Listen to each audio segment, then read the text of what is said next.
말 그대로 하늘이 구멍이 났습니다. 비가 오더라도 이렇게 퍼부을 수가 있을까? 이제 한국하고 정반대에 있는 나라가 호주잖아요. 호주는 눈이 폭탄처럼 쏟아졌습니다. 거기가 사실 계절적으로는 봄이거든요. 근데 호주의 남부 그쪽 지역에 폭설이 내려서 눈이 30cm가 쌓이고 영하 14도의 기온까지 곤두박질을 쳤습니다. 이제 그런가 하면 유럽 쪽은 얼마나 불볕 더위가 내려쬐고 있는지 파리 같은 경우에는 영상 40도까지 올라갔습니다. 말 그대로 지구촌 전체가 다 몸살을 앓고 있는데, 우리 오늘 귀한 찬양의 가사처럼 누구 날개 아래, 그래요, 주님의 날개 아래 여러분 거하셔서 힘들지만은 잘 이겨낼 수 있게 되기를 바라고, 또 수혜를 당하는 가정 우리가 함께 돌볼 수 있는 마음 우리에게 주시기를 바라고, 장마가 속히 멈추도록 하나님 축복하시기를 바라고, 힘들수록 우리는 주님의 날개 안으로 들어와야, 주님의 날개 안으로 들어와야. 여러분, 하늘에 독수리가 휙 하고 날아다니면 병아리들이 누구 품으로 들어가요? 엄마 품으로 들어가면 거기가 가장 안전합니다. 주님의 날개 아래서 그런 은혜가 넘치기를 바라고, 귀한 찬양 고맙고 감사하고 하나님 앞에 영광 한번 돌리겠습니다. 오늘 우리는 광복 75도를 맞이해서 하나님 앞에 예배를 드리고 있습니다. 이 광복이라고 하는 말을 한자로 보시면 빛광자죠. 그리고 두 번째 이 복이라고 하는 단어가 바로 돌아올 복입니다. 그러니까 빛이 다시 돌아왔다, 그 이야기죠. 그러면 우리나라에 빛이 없었는가? 아닙니다. 우리나라는 빛을 가지고 주권 국가로 잘 살고 있었습니다.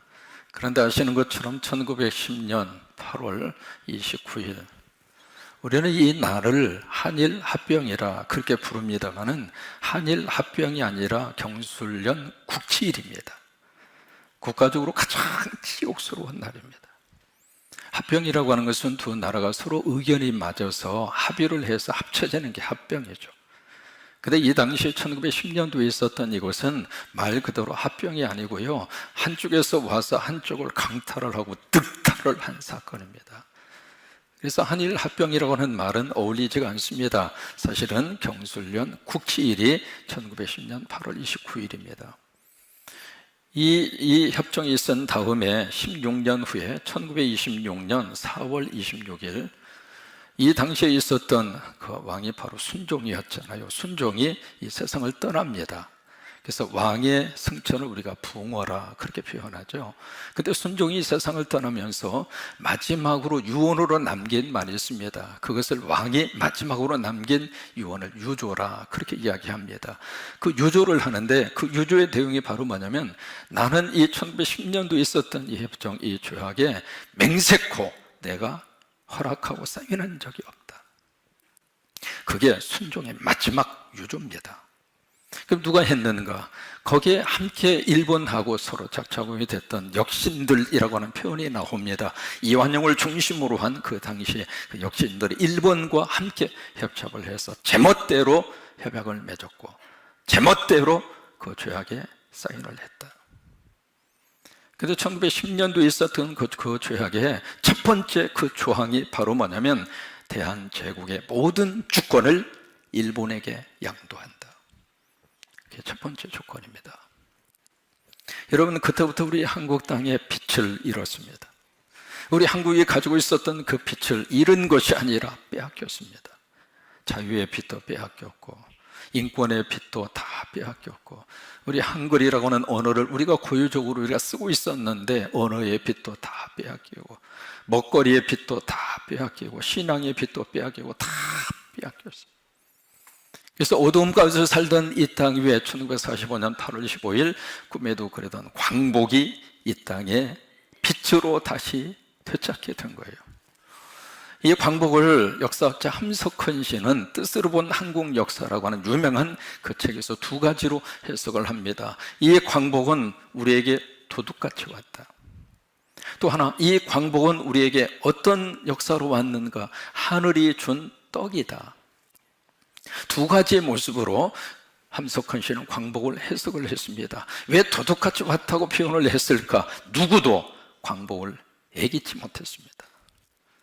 그 당시에 좀 식견 있는 사람들, 조금 공부 좀 하고 뭔가 좀 힘이 있는 사람들은 결코 이 나라가 일본으로부터 광복할 수 없다, 아니 해방할 수 없다, 그것을 모든 사람들이 다 인지하고 있었습니다. 힘으로 봐도 그러고 군사력도 그러고 그 무엇으로도 이 대한민국이 일본으로부터 벗어날 수 있는 가능성이 제로였습니다. 그래서 누구도 이 한국의 광복을 꿈에라도 생각한 사람이 미안해요, 한 사람도 없었습니다. 그게 이제 무엇으로 나타나게 되냐면 일제 마지막에 돼서 그동안에 꿋꿋하게 독립을 외치면서 독립운동을 하던 많은 지식인들과 우리 신앙인도 마찬가지입니다. 문인들도 마찬가지고요. 그 사람들이 일제 말에 친일파로 다 돌아섭니다. 왜 그랬을까? 희망이 없으니까. 더 이상 해봐도 우리가 가능성이 없으니까. 그래서 일본 쪽으로 다 돌아서게 된 거예요. 참 가슴 아픈 그 일이 그때 일어나게 되는데 결국 그런 속에서 광복이 온 겁니다. 말 그대로 애기치 않는 순간에, 누구도 예상하지 못한 순간에 이 땅에 광복이 왔어요. 여러분, 통일도 도둑처럼 옵니다. 통일도 우리가 전혀 기대할 수 없는 그런 상황이지만은 여기에 통일의 역사 속에 하나님이 함께 역사하시고 하나님이 도와주시면 세상에 우리나라가 통일됐다고, 우리나라가 통일됐다고. 또 하나 함석헌 씨는 이 광복을 하늘이 준 떡이라 그렇게 표현을 했습니다. 광복을 위해서 나름대로 독립투사들의 운동이 있었고 나름대로 수고하고 노력한 것도 있지만은 사실은 이 광복은 하늘이 준 것이라고 하는 거예요. 그래서 광복이 되고 나서 민중들 속에서 가장 많이 나온 말이 이 말이었습니다. 하늘이 준 떡이라고요. 그게 바로 광복이었습니다. 오늘 우리는 신명기라고 하는 성경을 함께 읽었습니다. 이 신명기라고 하는 이 성경은 명자가 율법이라고 하는 뜻이거든요. 하나님이 주신 명령이라 그 말이에요. 신이라고 하는 것은 새로운 신자입니다. 그래서 신명기를 영어로 드트로노미라고 하는 말을 씁니다. 드트로라고 하는 것은 새 것이라고 하는 뜻이에요. 노미라고 하는 것은 율법이라고 하는 뜻입니다. 하나님이 주신 율법의 말씀을 다시 한번 리인터프리테이션, 새로 재해석을 한 거예요. 그래서 이 신명기라는 이 성경은 바로 모세가 우리에게 남겨주신 설교입니다. 기독교의 역사에 있어서 최초의 설교가 신명기예요. 근데 이 설교를 어디에서 우리에게 해 주었는가? 바로 그 유명한 모압 평지라고 하는 장소, 지도를 잠깐 보시면은 이 설교를 어디에서 했는가? 여기가 갈릴리고 여기가 사해고 여기가 지중해잖아요. 근데 갈릴리하고 사해의 중간에 큰 지류의 강이, 두 개의 강이 흐릅니다. 바로 이 즈음에 흐르는 강이 그 유명한 야복강입니다. 야곱의 야복강 여러분 기억하시죠?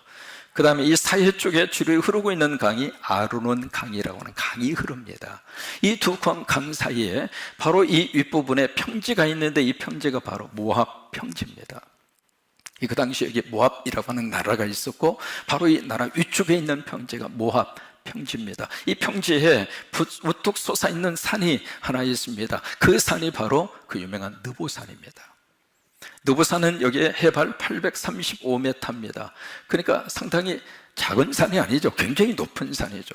853m에 딱 쓰면은 이쪽에 요단강 건너의 가나안 땅이 한눈에 쫙 보일 정도로 지대가 그렇게 높습니다. 그리고 바로 요단강 건너편에 그 유명한 여리고라고 하는 도시가 요단강 바로 건너편에 있습니다. 그러니까 느보산에서 여기에 여리고까지 직경으로 37km입니다.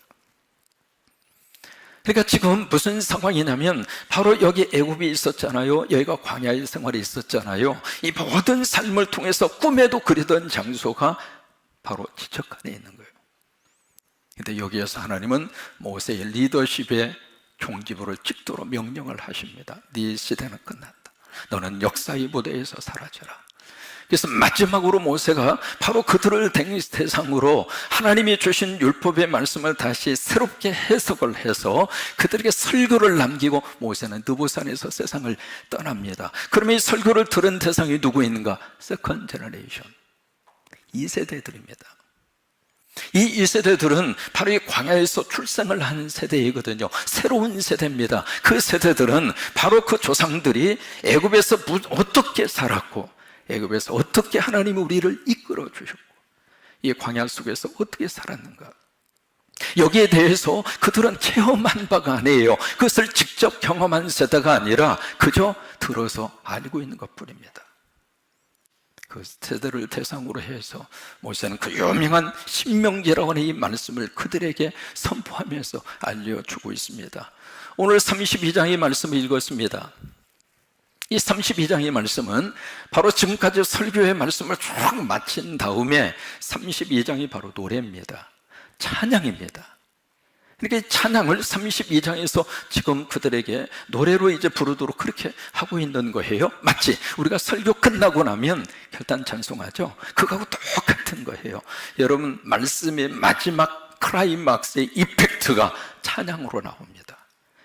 찬양이 그만큼 중요합니다. 여러분들의 찬양이 성도들에게 깊은 영성을 심어줍니다.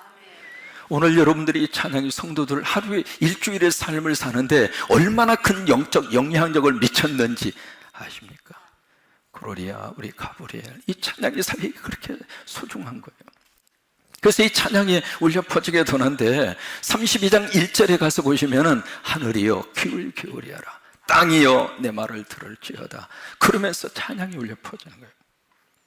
그러면서 이 찬양의 가사가 32장 속에 쭉 기록이 되는데 오늘 7절 본문에 보시면 세 가지의 말씀이 거기에 기록이 되어 있습니다. 뭐라고 말씀을 하시고 있는가? 첫째가 기억하라, 그 다음에 두 번째가 생각하라, 세 번째가 설명하라. 세 가지입니다. 해보실까요? 기억하라, 크게 하십니다. 기억하라, 생각하라, 설명하라. 기억하라라고 하는 말을 히브리 말로 뭐라고 이야기하느냐면 자카르라고 하는 말을 씁니다. 히브리 말로 자카르. 그 다음에 여기에 생각하라고 하는 말을 히브리 말로 빈이라고 하는 말을 씁니다. 그 다음에 여기에 설명하라라고 하는 말을 나가드라고 합니다. 나가드. 이 단어 속에 이 모세가 마지막 그들에게 심혈을 기울여서 주고 싶은 메시지가 그 속에 그대로 담겨 있습니다. 근데 여기에 생각하고 기억하는데 무엇을 기억하고 생각하는가? 여기 보시면 옛날을 기억하라, 그렇게 말씀하시죠. 그리고 역대의 연대를 생각하라, 그렇게 말씀을 하시고 있습니다. 그 두 단어가요, 지나간 과거의 역사를 취급하고 있는 단어인데 옛날이라고 하는 것은 흘러온 모든 과거사, 그게 바로 옛날이고요. 역대의 연대라고 하는 것은 generation to generation, 그 바로 세대를 의미합니다. 그러니까 내 조상들의 구체적인 역사의 현실, 그것을 생각하라고 말이에요. 근데 여기에 옛날을 어떻게 하는가? remember 하라, 기억하라, 그 말이에요. 이 기억하라고 하는 말은 단순히 우리가 remember 하라, 머릿속에 입력하는 그 정도의 차원이 아니라 pay attention, 거기에 집중하라 이 말이에요. 그게 기억하라고 하는 자카르라고 하는 단어의 뜻입니다. 또 하나, 여기에 기억하라고 하는 이 말은 advise, 바로 그들에게 충고하라. 이게 사람이 살다가 보면 역사의 사실이라고 하는 것이 머릿속에 기억이 되면서 그대로 남아있는 것이 아니라 세월이 흐르면서 역사가 왜곡됩니다. 역사가 희미해지고. 그래서 그들에게 바로 이것을 기억하라고 하는 거예요. 하나님은 우리에게 두 가지의 주머니를 주셨어요. 하나는 망각의 주머니를 주셨고 또 하나는 기억의 주머니를 주셨습니다. 이 두 가지의 주머니를 우리가 적절하게 잘 활용하면서 지혜롭게 우리가 살아야 됩니다. 망각의 주머니에 집어넣을 내용들이 참 많습니다. 잊어버려야 될 것을 잊어버리고 사는 것이 축복이에요. 이게 모든 것을 다 기억하고 있는 것이 복이다 생각하잖아요. 그런데 그것도 질병 중에 하나입니다. 과다 기억 증후군이라고 하는 게 있습니다. 모든 것을 다 기억해. 과거에 30년 전에 마누라가 했던 토시 하나도 틀리지 않고 다 기억하고 있어요. 그러면 그게 복인가? 아니에요. 잊어버릴 것을 잊어버리는 게 축복이에요. 또 기억해야 될 것은 어떤 일이 있어도 기억을 하셔야 됩니다. 예수님이 나의 구주다. 이건 기억해야죠. 살면서 자꾸 기억력이 떨어지긴 하지만 나 예수님 믿는다, 나 하나님의 자녀다, 나 예수 믿는다, 나 십자가 믿는다, 나 부활 믿는다, 그건 잊어버리면 안 되지. 그것은 기억의 주머니에 갖가지 우리가 붙들고 있어야 되죠. 할머니가 오래간만에 동창회 모임에 가셨어요. 가서 이제 오래간만에 동창들하고 만나서 옛날 이야기도 하고 그러다 이 할머니가 나 교가를 기억한다? 그런 거예요. 그러니까 나머지 친구들 수십 년 전 교가를 어떻게 기억하고 있느냐고. 여러분 국민학교 초등학교 교가 기억나세요? 보통 분들이 아닙니다. 그러니까 이제 옆에 있는 친구 할머니가 불러보라고. 그러니까 할머니가 부를 테니까 잘 들어보라고. 동해물과 백두산이 마르고 닳도록. 그래서 이제 교가라고 부르는 거예요. 근데 그것을 듣던 옆에 있는 친구 할머니들이 부러운 눈으로 당신 어떻게 교가를 지금까지 그렇게 기억하고 있느냐. 그래서 막 칭찬을 한 거예요. 그래서 이 할머니가 이제 기분이 업이 돼서 집에 오셔가지고 할아버지한테 자랑하는 거예요. 내가 친구들 만났는데 내가 교가를 불렀다고. 친구들이 참 다 부러운 듯이 이렇게 칭찬을 했다고. 할아버지가 한번 불러보라고. 이 할머니가 또 교가를 부릅니다. 동해물과 백두산이. 그러니까 할아버지가 고개를 갸우뚱갸우뚱거리더니 학교는 다른데 교가가 왜 이렇게 똑같으냐?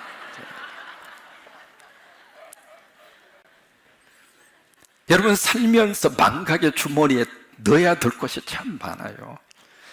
근데 어떤 일이 있어도 기억해야 될 것이 있다고 하는 거예요. 신명기 24장에 보시면은요, 두 가지를 기억하라. 그렇게 말씀을 하셨습니다. 한번 고백합니다. 큰 소리로 읽습니다. 시작. 너는 애굽에서 종되었던 일과 내 하나님 여호와께서 너를 거기서 속량하신 것을 기억하라. 이러므로 내가 내게 이 일을 행하라 명령하노라. 두 가지를 기억하라고 하는 거예요. 첫째는 바로 이 애굽에서 그들이 종살이 했던 거, 그 일은 어떤 일이 있어도 자카르, 그걸 기억하라. 그 과거의 역사만은 어떤 일이 있어도 pay attention, 거기에 주의를 기울이고 잊어버리지 않도록 권고하고. 여러분 일제 36년 동안 일본이 우리나라에 어떻게 했는지를 우리는 잊어버리면 안 됩니다. 여러분 세계의 모든 역사는 식민지의 역사입니다. 힘 있는 나라들이 힘 없는 나라를 다 가서 삼켰고, 미국도 영국의 식민지를 받았던 국가입니다. 그래서 독립전쟁을 통해서 독립을 쟁취한 거예요. 어느 나라든지 다 그 식민지의 역사를 가지고 있습니다. 그런데 식민지의 역사 속에서 일반적으로 힘 있는 나라들이 힘 없는 나라 속에 들어가서 그 나라를 어느 정도 살려줬습니다.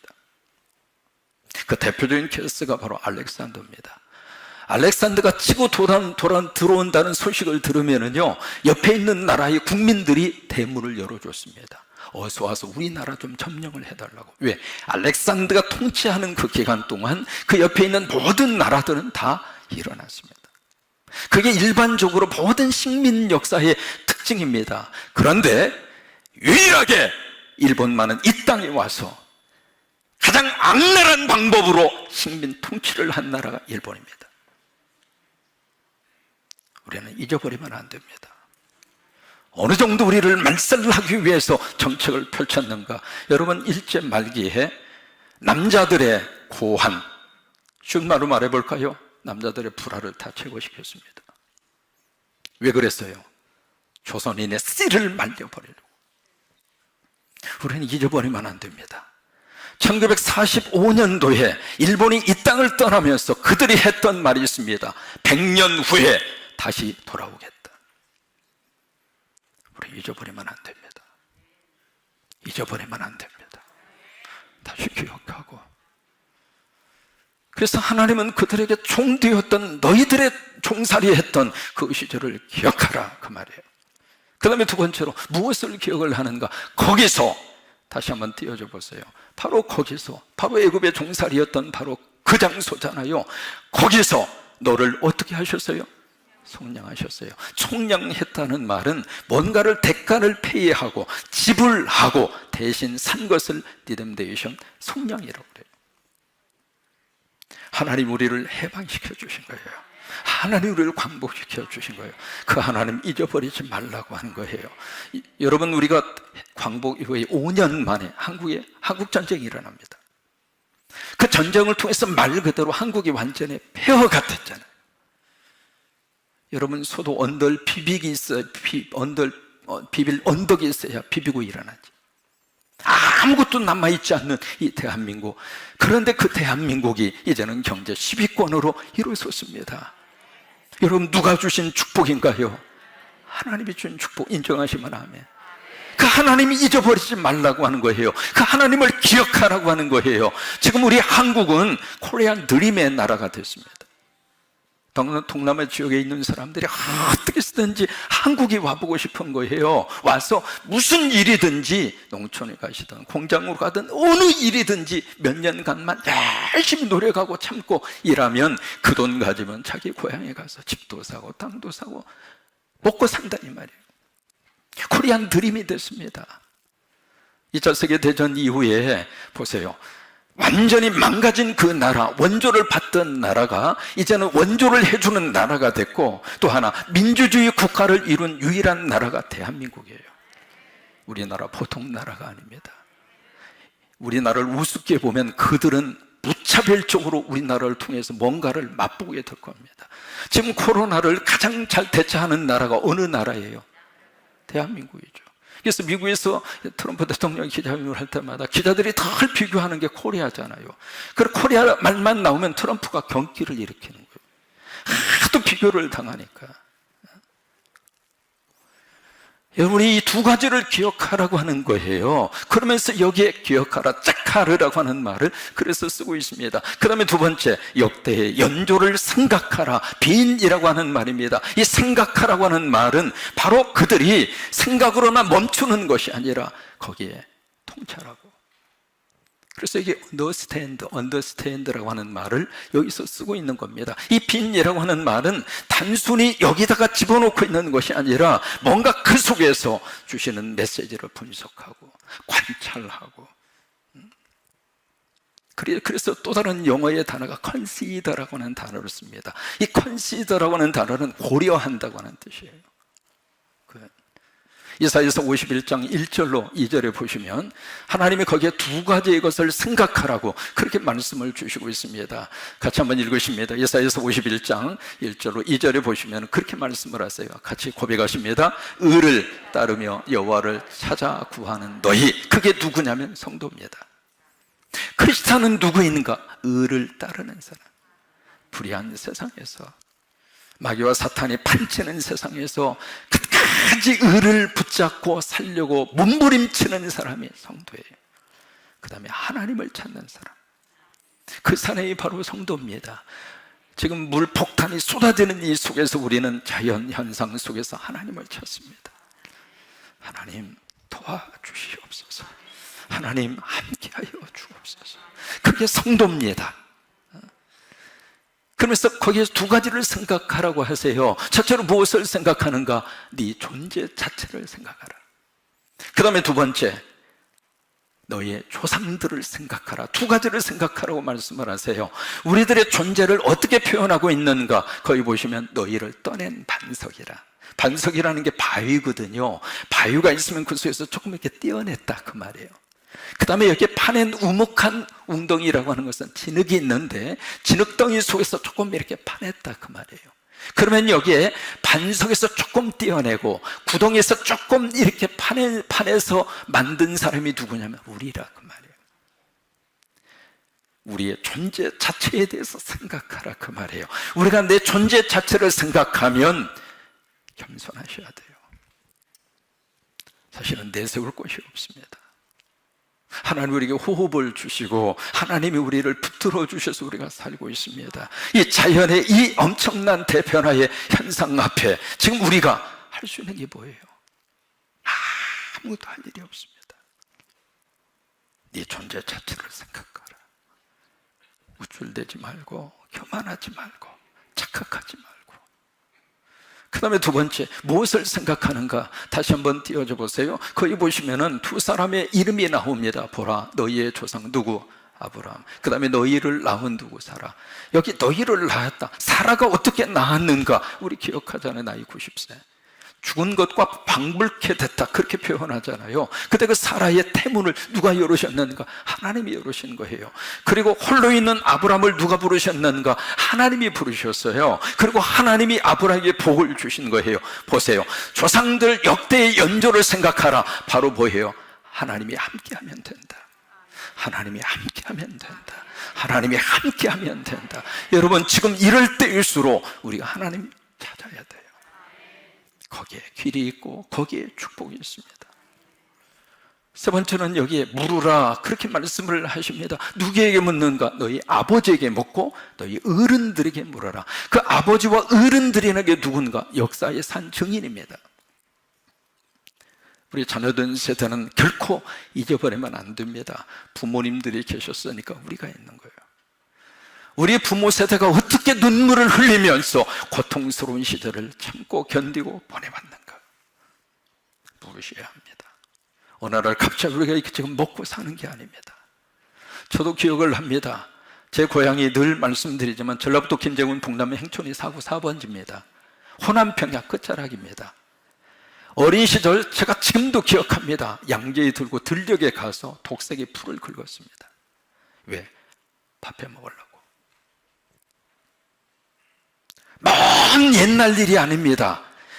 바로 우리 아버지 세대, 나이가 좀 드신 분들의 세대, 그 어른들이 이 역사 속에서 어떻게 견뎌왔고, 어떻게 고통을 참으면서, 그 배고픔을 참으면서, 먹을 게 없어서 우물가에서 물을 퍼서 찬물로 배를 채우면서 새벽마다 엎드려서 하나님 앞에, 하나님, 나는 못 먹고 못 살지만 내 자식들만은 잘 됐고 잘 먹고 잘 살게 하여 주옵소서. 끊임없이 기도했습니다. 내 부모님 세대들이 굶주린 배를 움켜잡고 하나님 앞에, 하나님 도와주세요. 내 자식들만은 도와주세요. 역사의 산 증인이 되시는 그분들에게 물으라고 하는 거예요. 그러면 그분들은 어떻게 하는가? 나가드, 설명하라고 하는 거예요. 이 설명한다고 하는 말은 공개적으로 드러내놓는다, 그 말이에요. 여러분, 여기에 과거를 기억하라, 과거 속에 묻혀 살아라, 그 말이 아닙니다. 과거를 기억을 해야 오늘과 내일의 꿈이 생깁니다. 우리 광복 75돌에 오늘 이 하나님이 주시는 세 가지의 메시지가 마음속에 꼭 기억할 수 있게 되기를 원합니다. 기억하라, 짝하라, 그리고 생각하라, 빈, 그리고 자녀들에게 설명해 주어라, 나가드. 그래서 우리 민족이 다시는 과거의 쓰라린 어두움의 역사가 재현되지 아니하고 하나님을 잘 믿어서 하나님이 더 귀하게 들어 쓰시는 이 민족으로, 아니 우리 후손들로 하나님이 그렇게 축복하시게 되기를 주의 이름으로 축원합니다.